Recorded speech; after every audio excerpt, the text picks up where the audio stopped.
Hello and welcome to another episode of Property-Pxrn Stars, the premium property podcast brought to you by your host, David Lindley.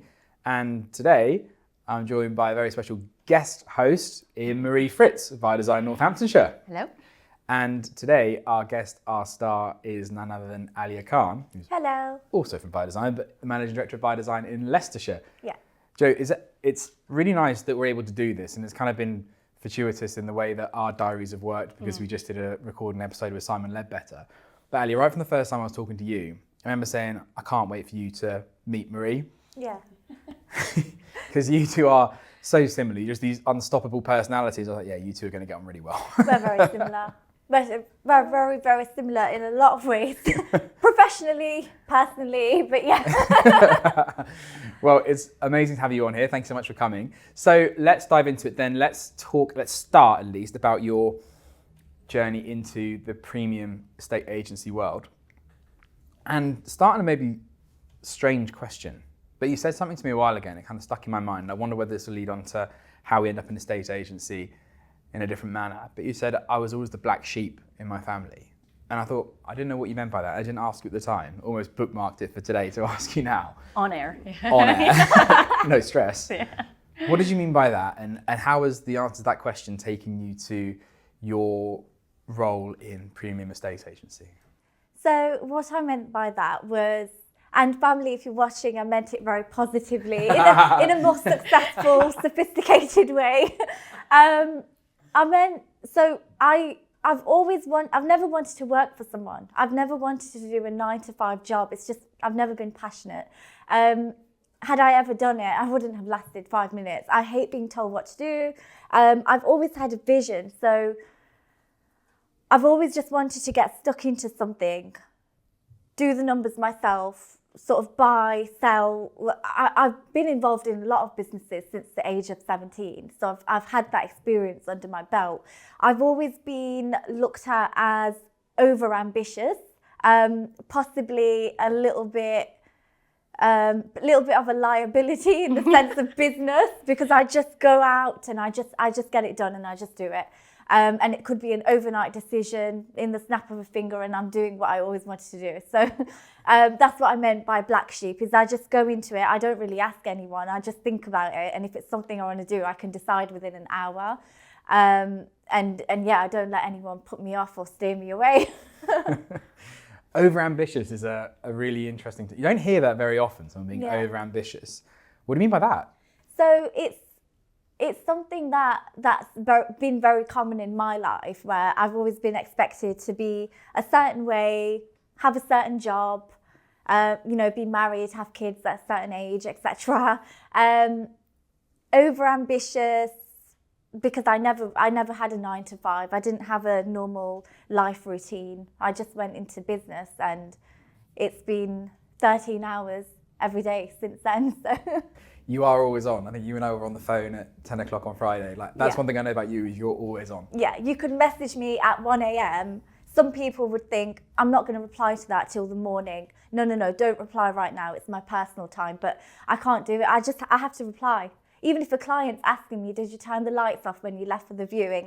I can't help it. I have to reply all the time. You are a bit of an unstoppable force. Yeah. And so to give some context, and I probably should have done this, I did you a bit of a disservice because I didn't properly introduce you when we started the podcast like I do with most people, because we've got a strange setup today.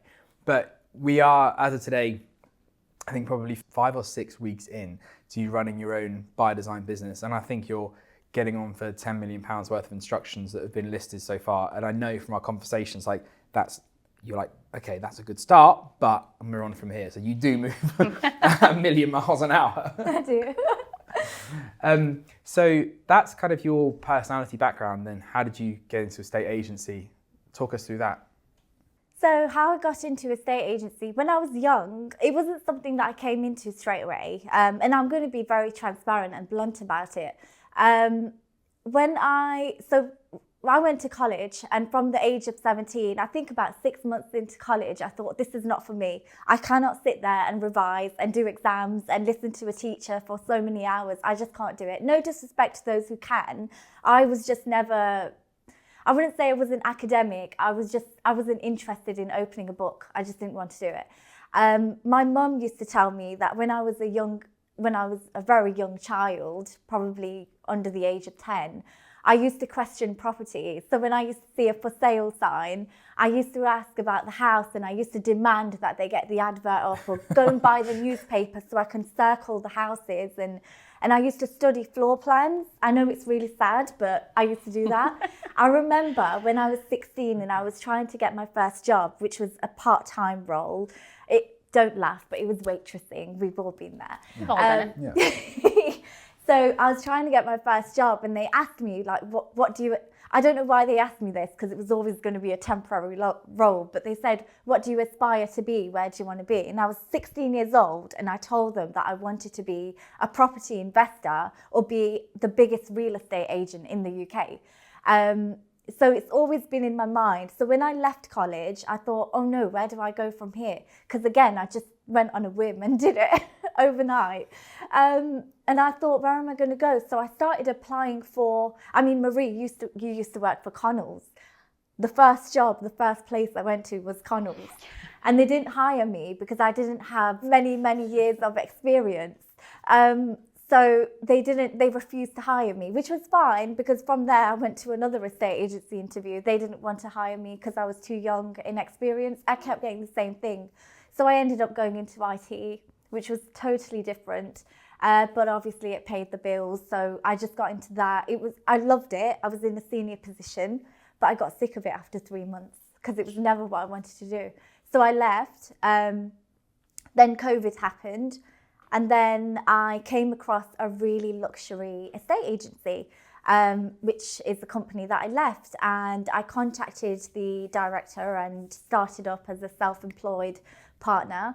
And the area that I live in, I was able to, I think I brought on 11 listings within 2 weeks. And I sold a number of properties. I had a very high turnover in my first year. Second year came, third year came, I think fourth year came, and that's when I decided I can't do this anymore. I can't work under someone else's model. I can't use someone else's brand. I can't do it someone else's way, all the rest of it. I just wanted to do it myself. Now that I understand the industry, now that I know what goes on in the background with property, like conveyancing, how much care and attention clients need, especially at a premium level. Not in a bad way, it's just they do need a lot of attention. They just want an estate agent who's genuine, working from the heart, who's going to take care of their best interests and keep an eye on their listing at all times. They don't want to ring an office where it's 10 different people who are going to answer the phone. Oh, who's it going to be today? We're going to have to go round in circles, They always have a good service. But obviously at the previous company, it just got to a point where it was all about quantity and not about quality. Hence, I started this myself because I wanted to choose who I work with as opposed to them choosing me. It works both ways now. They have to choose me as much as I choose them, but it works beautifully now in the sense that I don't feel like I've got to win this listing. I don't need to play games and, overvalue and give really, really low fees. They're paying me for quality. They're paying me for my knowledge, and they trust the journey that they're going to be on. And that hopefully answers your question as to that's what got me where I am. I wanted to provide a quality service and be that go-to person that looks after their most important asset. It's so funny because it's exactly what we've been talking about all day, you and I. And that's why you can charge the higher fees though, because you answering at, 1 a.m. Not everybody will answer at 1 a.m., but the fact that you are there for your vendors and they know they've got you directly, that adds value. They're going to pay more for that. So yeah, it's hit the nail on the head there. Yeah. Yeah, it's a really good answer. A long answer, but yeah, we got it. And so when you're in that role, you took on that many properties early on. I just talked about how much you've done in such a short space of time. You are a force of nature. So how do you do it? I go to events. I'm nice to everyone. I know it sounds so basic, but it's not rocket science. It's just about being a nice person and having that trusted reputation. Being ethical is such a big part of estate agency. There's so many rumours out there, and I'm sure a lot of people watching, and you guys as well, agree. People create nasty rumours about estate agents. it's just a stereotype. The estate agent's always out to get you, whether you're a buyer or a seller. They just want to make money. They don't care. You're just a number. Whereas I'm here to do something different. There's a reason why I have a limited amount of listings that I'll take on every month, because I want to choose who I work with. I want to give them that quality. And yes, they're paying me that little bit extra, but they're actually maximizing on their sale. We're not just selling their home, but we're building a lifelong relationship, a friendship. So when someone invites me to an event and it's really boring and, you know, all the rest of it, I don't care what the event is. I will go. I will show my face. I will handshake with people. I will smile at them. I'll talk to them all night. It's just about building rapport. I could build rapport with Mr. Smith. Mr. Smith has got about 100 friends in the areas that I sell in. He'll go to another event after that one's over, and he'll start talking about me. You'll never believe who I met, talking about selling your house or getting a valuation. I just met this interesting estate agent named Alia. Give her a call and he'll have my business card and everything. So it all pays off, and that's what I've been doing, I would say, even before I started estate agency, since I was 17, 18. I just used to go to a lot of events and build rapport. But that's the personal brand though, and that's where going into by design, doing it yourself and your own kind of license, that's what's important, is that personal brand. Absolutely. People do business with people, not with just, you know, a name. So that's why in real estate, the self-employed model is gaining a lot of popularity, because I think people trust those people more. They have that connection, they have the trust, and then you deal with that one specific person.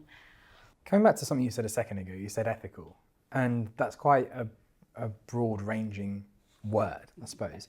But ethical can mean having quite hard conversations with people. So what does that mean to you? How does being ethical play out in your day-to-day role as an estate agent? So being ethical to me means, number one, which is again the most basic thing, but it's often so overlooked. People just get really excited and think, oh my God, they're being nice to me, so they must be telling me the truth. But no, I could be sitting there and smiling at someone, but telling 100 lies, and they'll think that I'm lovely, and I walk away thinking I've won the listing, but it's just sat there for however many months because everything I said in that initial meeting was a lie. That's unethical. And there's unfortunately a lot of agents out there that will work like that. And that's what I'm on a mission to do, is not be that agent who people ring to say, how much did this house sell for? Even though it's not on the land registry records, I'm not allowed to tell you what it sold for. Can you tell me what the other offers are so I can topple them? Or here's a bag of cash. I'll give you some cash. Take some cash. Go to Dubai. I'll do this for you. I'll do that for you. Get my offer accepted. I don't care about who you are, how much money you've got. All I care about is putting your name, your offer, your timescales, whatever, forward to my client. My client's going to make that decision. They're going to decide whether they're going to wait for you to sell your property to proceed. They're going to decide whether they want a 4-week transaction or a normal 12-week transaction. It's not up to me to do anything, to snap my fingers and get your offer accepted. It's not what I'm here for. Equally, when I sell your house, this person's offering me money or whatever, or pushing my clients. Do you want your buyers to treat you that way? So it just works both ways. So there's a lot behind what I mean about ethical. Yeah. But yeah. I understand that too, because a lot of times the law, just because it's in the law doesn't mean it's ethical or it's right. And I think as agents, there's a lot of us, or a lot of the stereotype of agents who will tell the vendor what they want to hear, not what they need to hear. They'll kind of bend the rules if it gives them a one-up. But being ethical and doing the right thing, just because it's legal does not mean it's ethical. So to have that boundary for yourself is quite important, because then you're able to allow your vendors that kind of trust of, she will look at me in my best interest. She won't just bend the rules because it suits her. So I think it does speak volumes to the type of person you are and the company you run when you can make those kind of more difficult ethical decisions. Absolutely. Absolutely. It's such a shame, because it's like, obviously I can't say too much on this topic, but yeah, I've seen a lot of it to know that starting my own business is absolutely the right thing to do. You could work for the best company in terms of the best brand, but the person behind that brand. It's all about reputation. If your name gets mixed up with the wrong person, that's it. You're finished out there. You're not getting listings. And it's for the silliest reasons. You'll lose out on this amazing listing, amazing fees, 2% fees on 2 million, whatever. You'll lose out on that just because they don't want to work with someone who you're associated with within a big company. Yeah. And that's not right. That should tell you, if anyone's going through that should tell you it's my time to walk away, start my own thing, build my own reputation, and pave the way and change the game. That's what you do. But yeah. Yeah, perfect. Just to go a level deeper with something you said there. So you said earlier, like, two things in very kind of, you said it quickly, but it's a hard thing to balance. You said that I'm nice to people and I'm really ethical. And those hard, sometimes you have to have hard conversations still being nice to people. How do you balance that when you're telling a vendor something they don't want to hear? Maybe it's about their valuation or it could be anything. How do you manage that relationship through something that's difficult?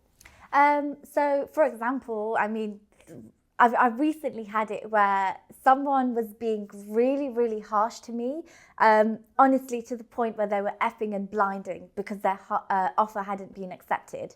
And I understood to the extent where I was like, okay, they love this house. They've always wanted it. They pass it every single day. I get it. But it's not my decision. It's the vendor's decision. And my vendors have hired me as their agent and paying me to take that stress away. So why am I going to go and tell them that you're effing and blinding and having, you're really upset, but you are effing and blinding and you're pushing them to accept your offer instead of the other offers when they've got higher offers? And how I wanted to maintain my relationship with that buyer, because I know that ultimately they're going to come back anyway in a week, 2 weeks, 2 years to buy something from me because I sell all the premium properties in my area. When they do come back, I want the relationship to still be good despite them losing out on a home. So how I dealt with them was I just said, put yourself in my vendor's shoes. It's reverse psychology. I mean, I know, again, it's very basic, but sales is all psychology. You just have to understand people. If you don't understand people and you deal with everyone exactly the same way, you're not going to get anywhere. You're going to get walked all over if you do. You've got to alter the way you deal with people depending on who you're dealing with. You could be dealing with the nicest person ever, but you can't be too strict with that person or too direct to the point, because they might be a really good buyer for your property that you're selling, but they're not relating to you because you're too to the point. You're not building any rapport. So it's just changing that style with anyone who you're dealing with. I've had vendors that have decided not to instruct me or maybe blacklisted me from their phone because I gave them a realistic valuation, but then they've come back to me after, the most recent one I had, they came back to me after 11 months of marketing and that agent couldn't sell. And then I put it on the market and it sold within 2 weeks.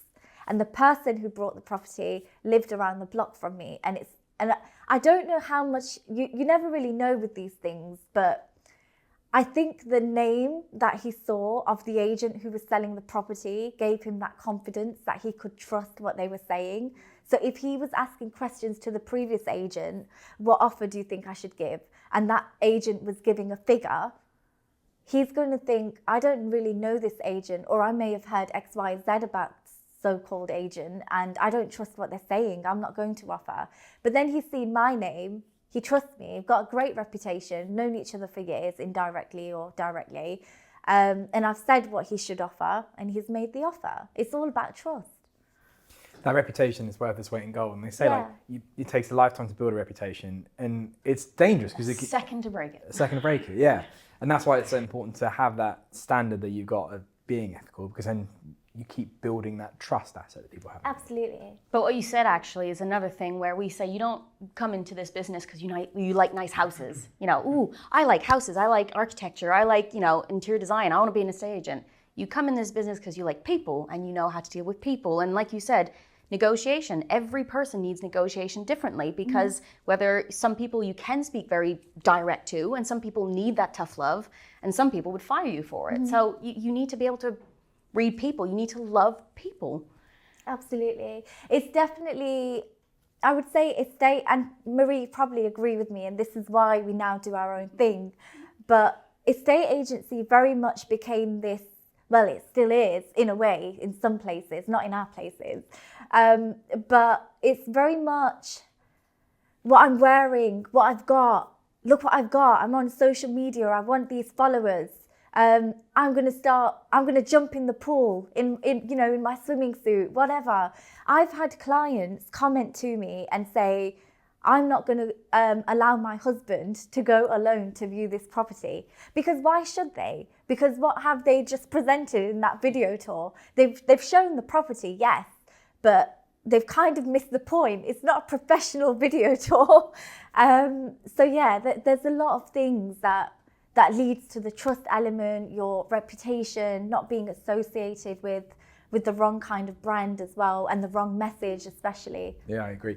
And so just talking about social media there for a second, just to take a quick diversion onto that, what does your social media look like? What platforms are you on? How do you manage it? What's your approach? So I'm not the most technically gifted person, but I use Instagram, I use LinkedIn, I use TikTok, I use Facebook. I'm not going to say too much, but honestly, social media is so often overlooked, but it is the way forward, especially if you're wanting to thrive and change the game in the property industry. I often post reels of myself introducing a home, 30-second long. I'm very enthusiastic. I really want to get my client's house sold. People can see through me. People are not stupid. Any viewers can see that I'm trying my best for my client's home. I'm getting the exposure out there, etc. The thing is, everybody's everywhere. People go, social media, but everyone's on Facebook. There's different target demographic for different things. But TikTok, when it started, I wanted nothing to do with it because I thought it was like teenagers and stuff like that. Are you on it? I am, yeah. I now post a lot more. She says reluctantly, you rolled her eyes as she said it. It's just because there's so much to do. And there's always now there's threads, the Instagram spin-off, and there's just always something, and you can't keep going. You can't have 10 different things, so you need to choose what you want to do. But TikTok, doctors and everybody's on it now, so you can't really not be on it. Absolutely. So, and that's just proving your point. Honestly, it's me and you could walk into a valuation tomorrow and we know what we've done in the market. We've sold some of the hottest properties, some of the most expensive properties. We've dealt with the most high-end clientele, and we stand out in that sense from the rest of our local agents. But it's not something we're going to boast about. We're not here to put other people down. We're here to talk to the client about what we offer. But let's say Mr. Smith, for example, went to value whatever property after we valued it, and we said to them that we can offer you this, social media. That end user doesn't understand social media. Mr. Smith's come in after us to say he offers social media content too. But it's not about that. It's about who you're connected with already, what you've done already from social media. What are those examples? How can you prove that's actually effective? What have you got from it previously? And we've got that. That's what we offer. So it's quite a big thing. Sounds like quite a big thing. Yeah. Just to go tactical for a second, do you post the same thing across all those platforms, or do you do different things? So I post the same video on all of the platforms. The only difference is on each platform is I change the music, because on some platforms they've got copyright restrictions, so you have to change the audio, and that's about it. I always make sure that I've got social content ready for before I'm launching a property. A week before the property gets launched, there's a whole build up to it, and in the background I'll do other marketing strategies as well. So before it even hits the market, chances are I've already got 2 or 3 offers on it. From socials? Yeah, from socials. 2 years ago, I'm not going to expose the address, but there was this property that I listed it, and it was beautiful. It was a very premium, a bespoke build kind of property. He brought it as a bungalow. He made it into 4-bedroom, 3-bathroom, 2 walk-in closets, open plan, just beautiful, underfloor heating, really modern.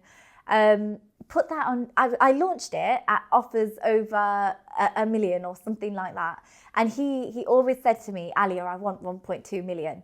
And I said to him, trust me, I'll get you your 1.2 million. It's just that on this road, it has a ceiling. So I need to launch it at a sensible price that just gets the footfall in. So we've done about 17 viewings on the first day of viewings after it was launched.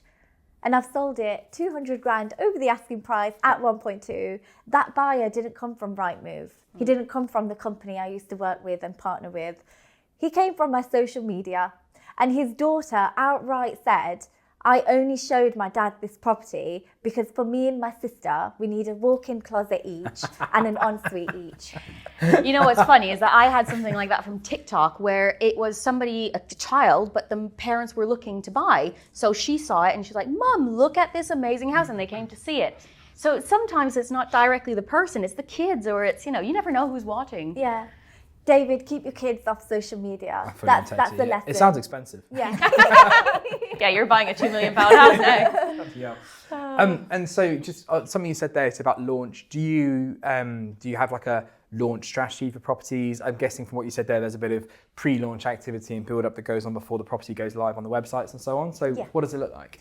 So from the minute that I go in for the valuation, I've already started speaking to clients, not about exact property, but just about the locality of where I've just been to value a home.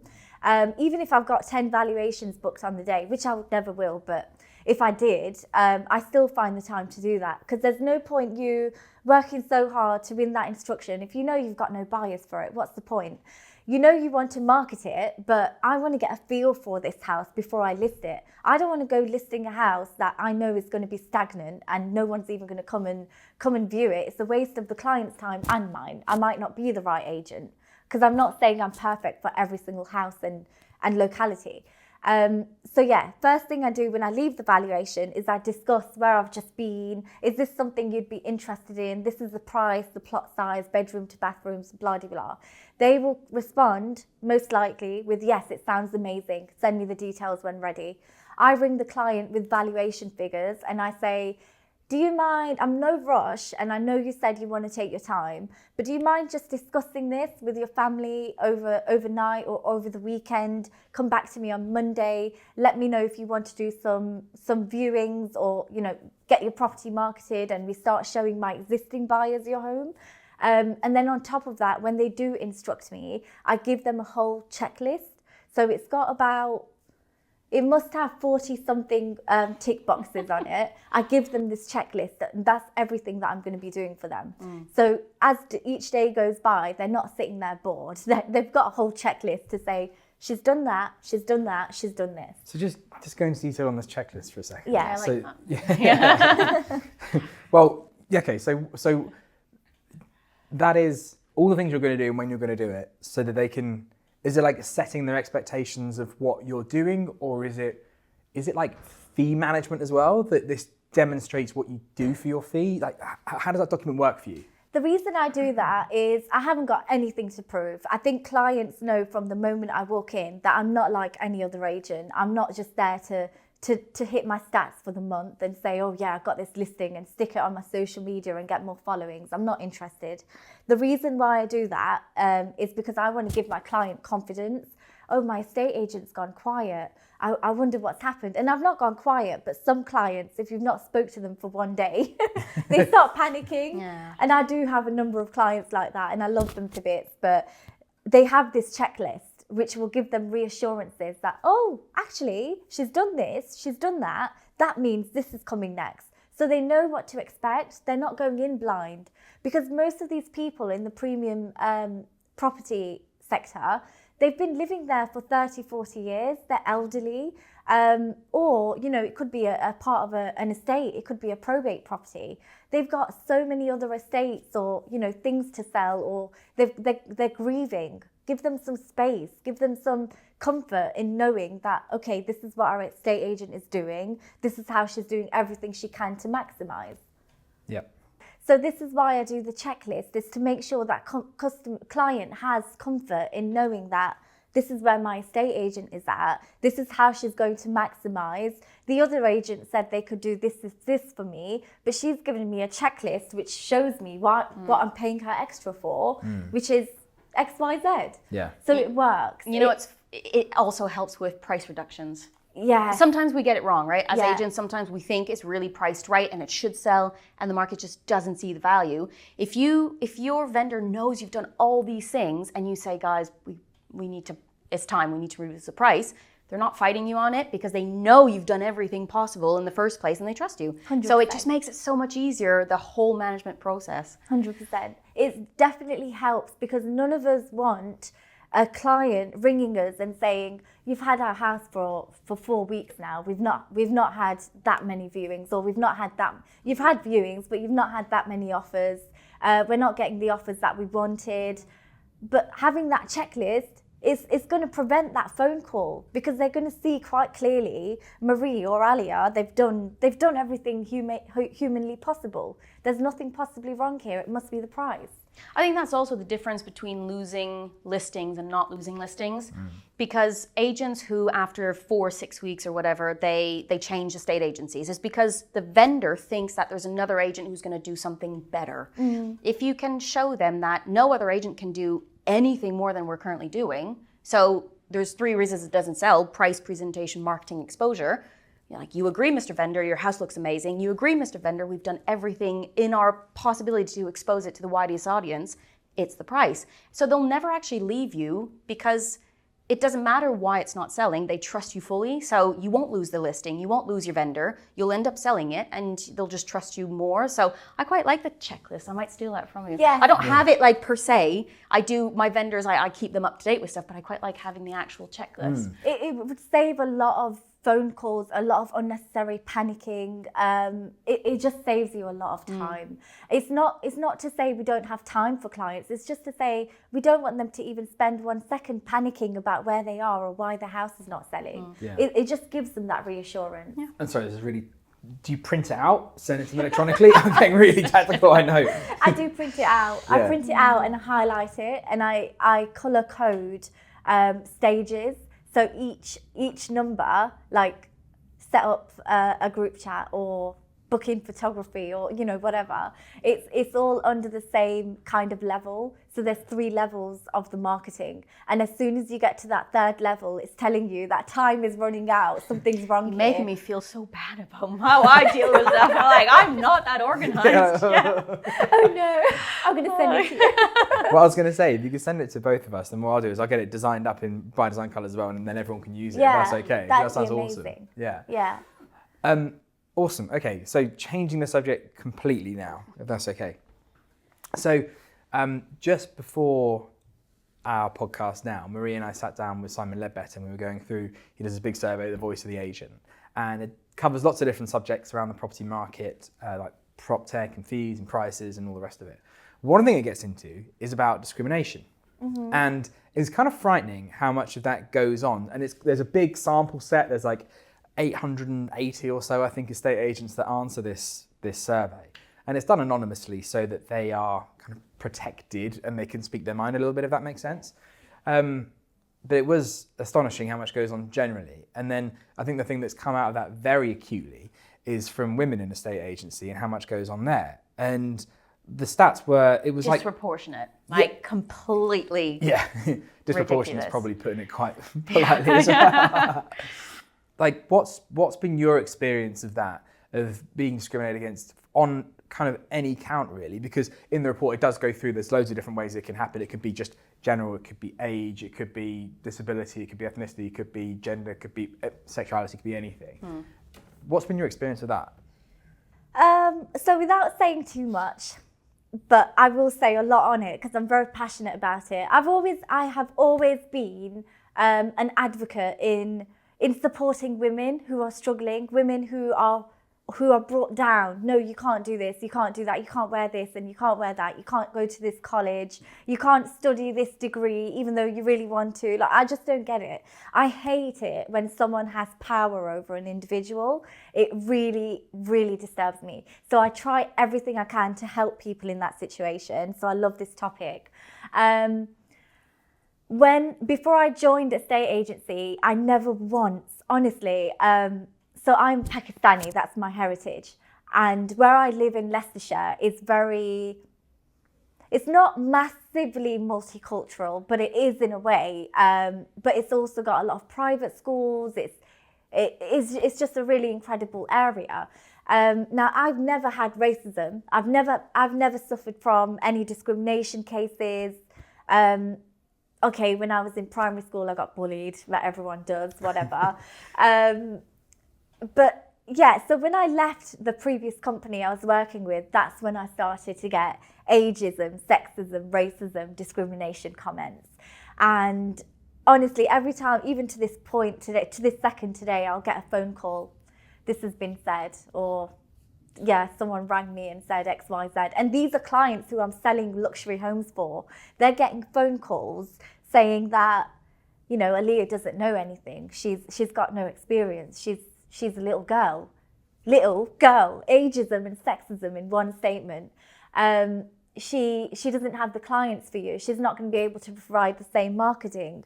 Even though I'm using one of the UK's #1 photographers, and I've not compromised on quality, I made sure to replicate all of the same marketing in the sense that my clients are still maximizing and they're still getting that international exposure, social media content, lots of attention given on each listing, etc. Anyway, all these things get said. Client turns around to person who's saying this and says, well, if she's so bad, why did you have her on for so many years? Why was she dealing with the whole of Leicestershire? Why was she given a partner position to deal with clients on a one-to-one basis at £2 million properties? Why this? Why that? And then said person continued to do the same thing to this day to all of the clients who are listing homes with me, buyers as well. And it's just something that it's got me a lot more listings, guys. It's got me so many listings. Just turn it around. Like the honestly, pettiness. like I've got so many listings now where I'm like, I've had to stop the listings for the month. I've just got too much on. So in a way, thank you so much, because I love how busy and how much publicity I've received for my business. It's funny because if you were a man, would you have had any of that? Maybe, but to that extent, no. Probably not. No, yeah, you're right. Like it's worse because you're a woman. Yeah. Because it's an easier target. Yeah. Like I don't think you would have had that much if you were a man. There is a man, let me give you an example. So there's a man, he's slightly younger than I am. So I'm 26. This chap must be about 23, 24. Really, really nice guy. Indian, Asian as well. And he had an encounter with this person I'm referring to, and left the company after a really long time. That person supported him. He went to his office opening. He went to the launch party. He gave him flowers and alcohol.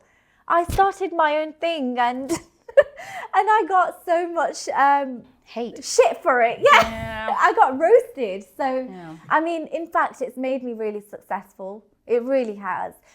As you said, David, I started 4 or 5 weeks ago, and look where we are now. Most of it is because the clients can obviously see that they're working with a genuine person, but some of it's because my name's been mentioned and they thought, oh, she's left, let me give her a call then. So it's like they've done me a favor, so it's fine. You have to think of these things from a very positive perspective, because if you don't, it will drive you mental. Whatever you do in life, business, any life decision, there's always going to be someone in the background giving you shit for that. And it's just how you need to look at your own lane, stay focused, keep going, just do amazing things, get amazing results, create that great reputation, and the rest of it will be history. What's the saying that you said? Winner. I actually nicked this off of Yeah. Adam, who I love runs that. By Design in Lincolnshire. It says, winners focus on winning, losers focus on winners. Yeah. And there's a, I don't know if you've ever seen it, there's like a photo, it was an Olympic Games or something, and it's in a swimming race. And there's whoever the swimmer is out in front, and there's someone else looking at the person who's out in front, but the person who's out in front is just looking dead ahead at winning. And there's kind of a meme that goes with it. But 100% think that's the case. Focus on you do you and do it really well. Since I started my new business, a lot of people have reached out to me from the industry, agents who have been around for 40, 50 years and passed down from generation to generation, which I love, and they want to collaborate. Not collaborate in the sense that we'll do a dual agency, because I will not do dual agencies. I will only do sole. But they want to collaborate in the sense that if they send this buyer to me, what am I going to give to them in return? Am I going to be giving them, you know, commercial properties? Am I going to be recommending them as lettings managers, or, you know, all the rest of it? So I love this whole idea of collaboration. And I just think that there is so much out there. There's so much property, so much clientele. They are not buying into my brand. They're buying into me as a person. So whenever I see agents, and I'm not just referring to one person at this point, I'm referring to the whole industry. Whenever I see agents putting other agents down, going to evaluation, saying, who else has been to the property to value it? What did they have to say? What did they value it at? In that tone, in that manner, there is no need for it. That homeowner has invited people to their home as free will. They're allowed to do whatever they want. They can have 10 valuations. It doesn't mean they're using 10 agents. They're just trying to get an idea. Why are we going in and saying this agent has done this, or this agent has overvalued this house, or da-da-da-da-da? Just talk about what you want to do for them. Make them believe and buy into you. Why do we need to talk about other people and put their businesses down? So that's a huge reason as well why I'm doing my own thing, because there were people, it's whatever company you're working in, you're not going to be the only person that's in that company unless you have your own business. You're going to be associated with people who are going into appointments. You have no idea what they're saying, how they're coming across.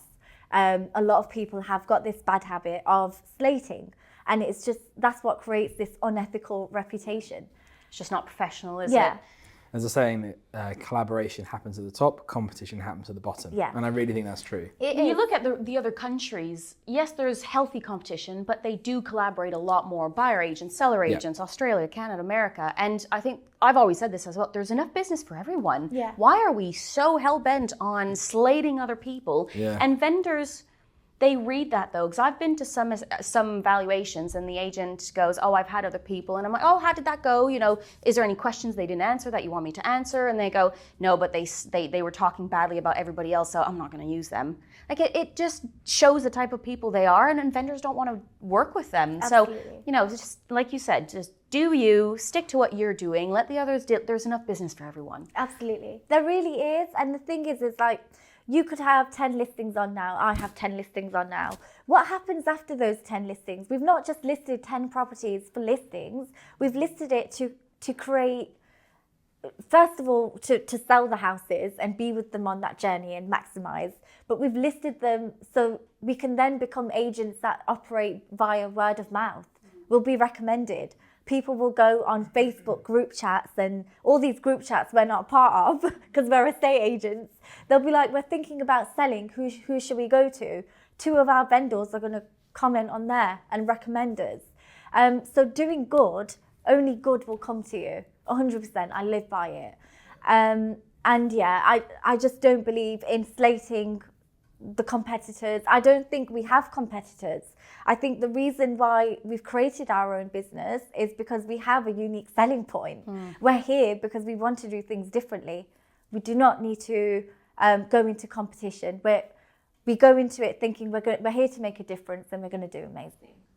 As long as you can make that difference, so we were talking about that in the last podcast with Simon, is that you want to create your own little cheerleaders who will always use you for the next 20, 30 years. They will tell their friends and family, you have to use, you know, X, Y, Z. You cannot use anybody else. That's the whole point of being a self-employed agent, is to give such good level of service that they will always come back to you and always recommend you. And then you've got that word of mouth that just keeps coming. Absolutely. Absolutely. I think that's where I'm getting at the moment because of the slating that gets done to my name.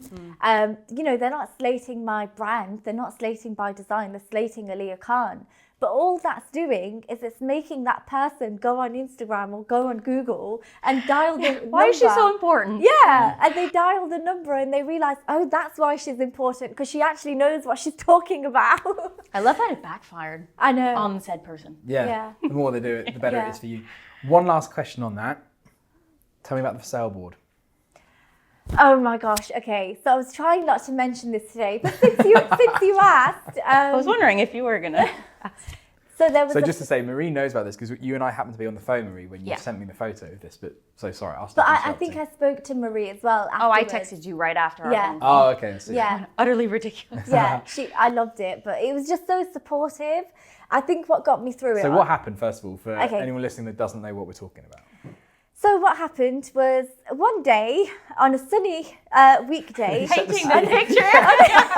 On a sunny weekday, I get a phone call from a number that I've never seen before. It wasn't saved on my phone. I've missed the call because I was in an appointment. Listened to the voicemail. Oh, Alia, I've just seen your number and your name on this on this for sale sign somewhere in Leicestershire. And it's got a racist comment on it. I think it's racist anyway, but I'd rather not repeat it. Can you drive here and check for yourself? And then I rang him. He didn't answer, and I got who did you ring? the guy who left me the voicemail to give me this information. Yeah. I panicked so much. Honestly, guys, I panicked so much because I was like, especially when you've never encountered racism, you don't know how to deal with it. You don't know how to take it. You don't know, like, should I take this as it's normal? Because it happens to a lot of people. Or should I do something about this? I genuinely panicked. And it was my business too. It's my vendors who are going to look silly too. Yeah. So I've gone outside the property. It's a massive gated property. It's a private road as well. And someone's written Muslims only with a smiley face on my for sale sign. And just a few days before, my clients were asked, did you choose Alia because, you're within the same community? I don't want to say it, but yeah, same community. And it's not that we're in the same community. It's, my dad was in a certain industry that they used to work in. So we've known each other for donkey's years, but it's just naturally because of the industry my dad used to be in. And yes, so that comment happened after those words were said on the phone. So I didn't know what to make of it. And there was nothing I could do about it apart from, move on. But 6 years doing what I'm doing now and having my for sale sign everywhere in all parts of Leicestershire, in the most isolated parts of Leicestershire, where there's no cameras, there's no people, there's only one house in the middle of the road, no one even lives in it, and it's a passing road into a lot of villages. No one's ever stopped their car and put anything on my board, not even a mustache on my face, nothing. And then all of a sudden, I've started my own venture and there's a racist comment on my board. How did you feel when you saw it? Oh, I was panicking. I was really upset. I was disappointed. I was disgusted. I was genuinely disgusted. I just thought, for a competitor to stoop that low, number one, I did take it as a compliment. I'm not that much of a wuss, shall I say, that I'm going to sit there and cry instead of, make me stronger. I didn't do that at all. I looked at it and I thought, I'm making a real difference. I'm doing something. That's why this is happening to me. I'm a threat. So I looked at it for a second and I actually smiled and I thought, look at my achievement. The saying is, if you ruffle feathers, it means you're doing something right. Exactly. And then, and it was just really shocking. And it just made me, on one hand, I wanted to contact the individual and I did want to say, we should be a bit more professional here. There's enough business for everyone. But then I thought, why am I going to teach someone how to be a moral person, how to have principles? If someone doesn't have principles, why do we need to have a conversation? If someone wants to discriminate against me and try to jeopardize my client's sales, that's up to them. I don't need to pick up the phone. If something doesn't give me peace, I cut it off. And that's personally and professionally in all aspects of life. And that's exactly what I did. And I just walked away. My clients were absolutely horrified. Yeah, I can imagine. Honestly, they were. We got the for sale sign replaced as well. But yeah, it gave me a lot of publicity, mind you. Yeah. Because that for sale sign, someone took a picture of it and put it on the ODB group chat on Facebook. The amount of phone calls I received for evaluation. So I just thought, Love it. I love how it's backfired twice on him now. it was amazing. It was amazing. Other than that, it was very upsetting, but yeah, it just means I'm making a difference. Just stoop so low though, isn't it? Yeah. That it goes back to what we were saying. There's enough business for everyone. We're all in the industry because we've got a unique selling point. Who is that person or this person to say to us, you can't list this, I'm going to ring your vendor and I'm going to slate your name. Who are they to do that? Yeah, but karma is a bitch. Yeah. It will come back. And, you know, if said person is acting like that, it will come back on him. And Absolutely. so, you know, I like how you just take the high road, you do you, you've gotten listings out of it, you've gotten business out of it. Then, you know, I guess he did you a favor. Yeah, absolutely. He or she. I mean, we've said he a few times. I think he, she, That's really it, funny. maybe. They. It's just it's a huge shame because you do a lot and you put a lot of time into, you know, these listings. It's not just me going to a client's house and overvaluing a house and giving really low fees and taking photos on my mobile phone. I've invested hours and hours. In fact, this particular property, I was speaking to them for 4 years. I didn't get the instruction because I sold how amazing I was. I got the instruction because of the rapport we built and because of how comfortable they were talking to me, because we've really got to know each other.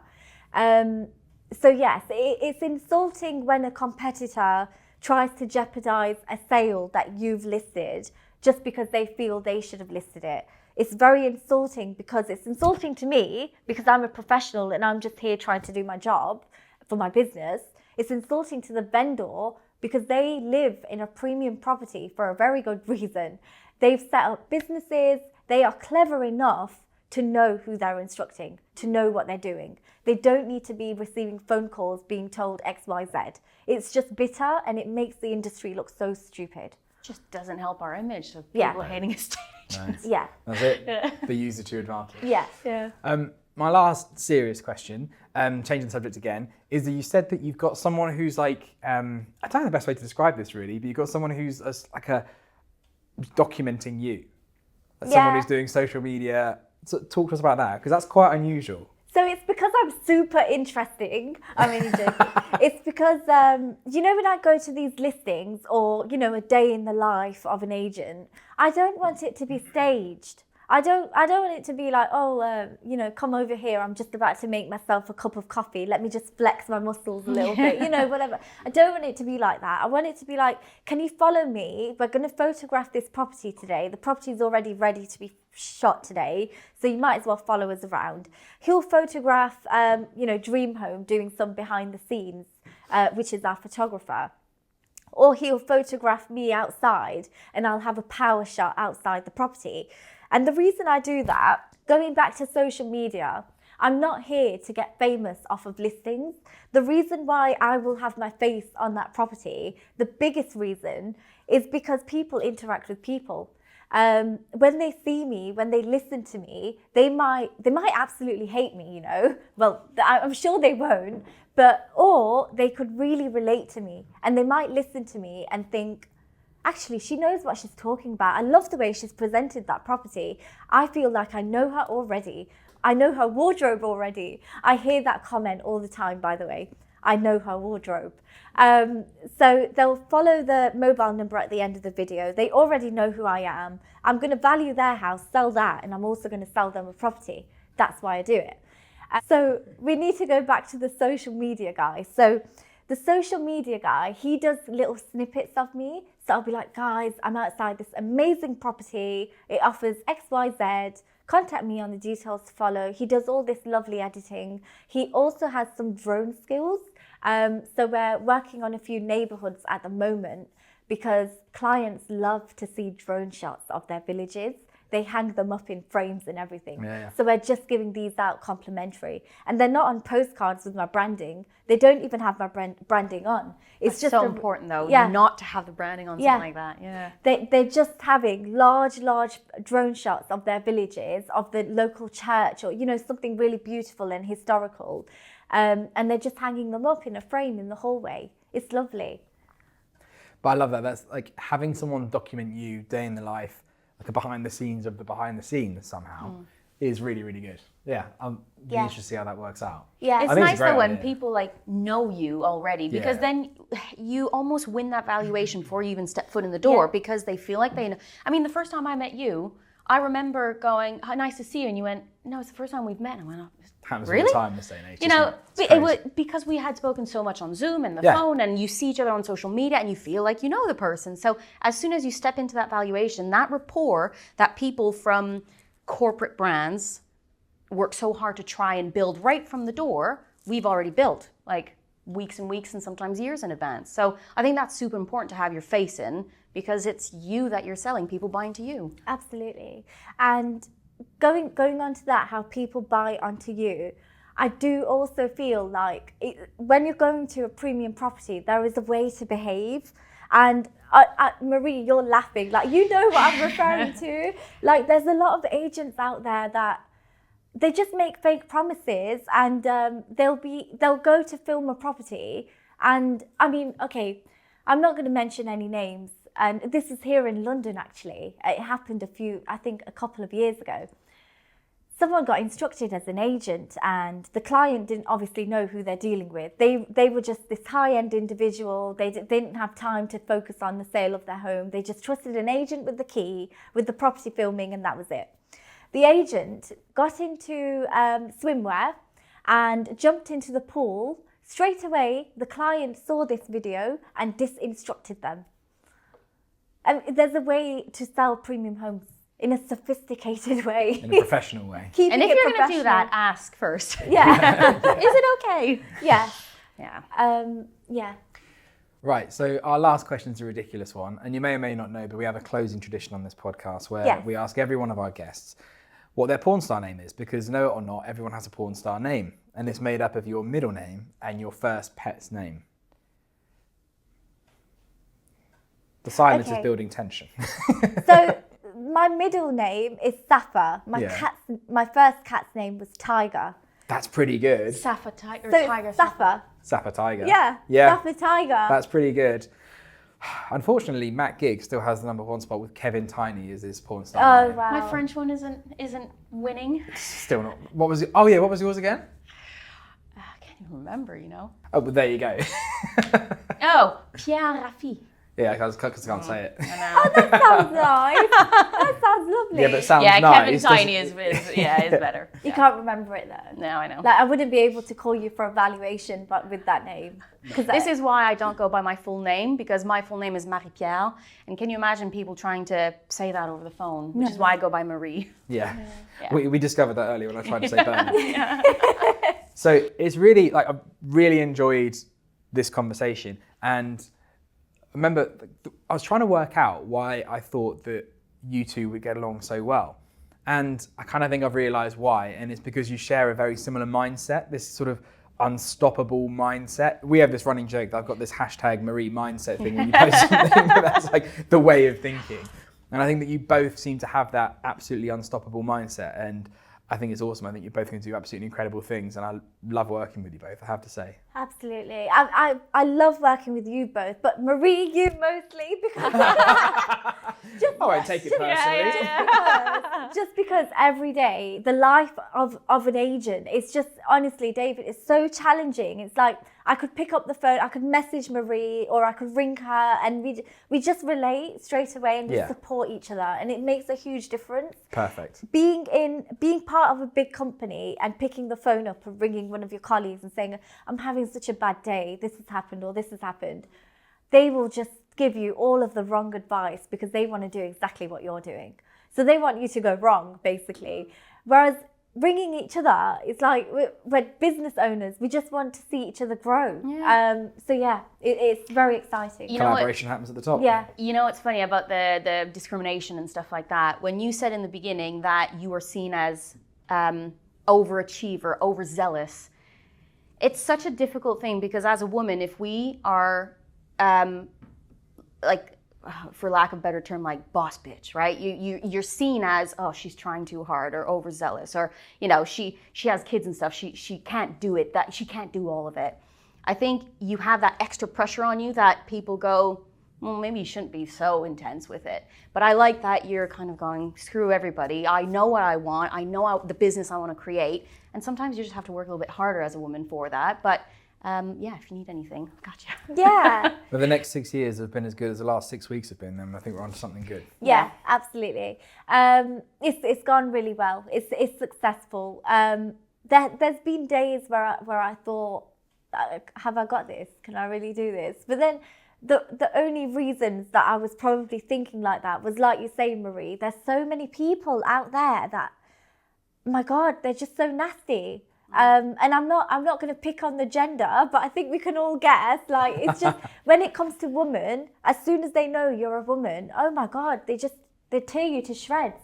So it's just, sometimes, and I hate to make it all gender focused again, but sometimes it's better to work with a woman because we've put up with so much. We know how to manage people.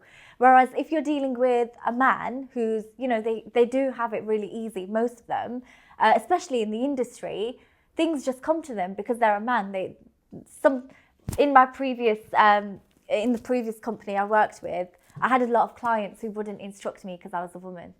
And they'd go to my director and say, we're going to work with you because you're a man.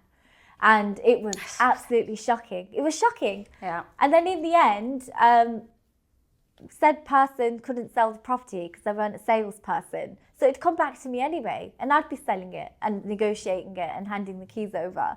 So yeah, there's a lot to be said for women who go through that. It just makes us stronger and makes us perform better. Well, there's a saying that cream rises to the top. Yeah. And I think that's certainly what you're doing. Yeah. So, Alia, thank you so much for joining us Thank you. as our guest, our star today. Really appreciate it.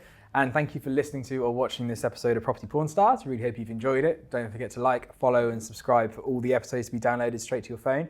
And we'll see you in the next episode.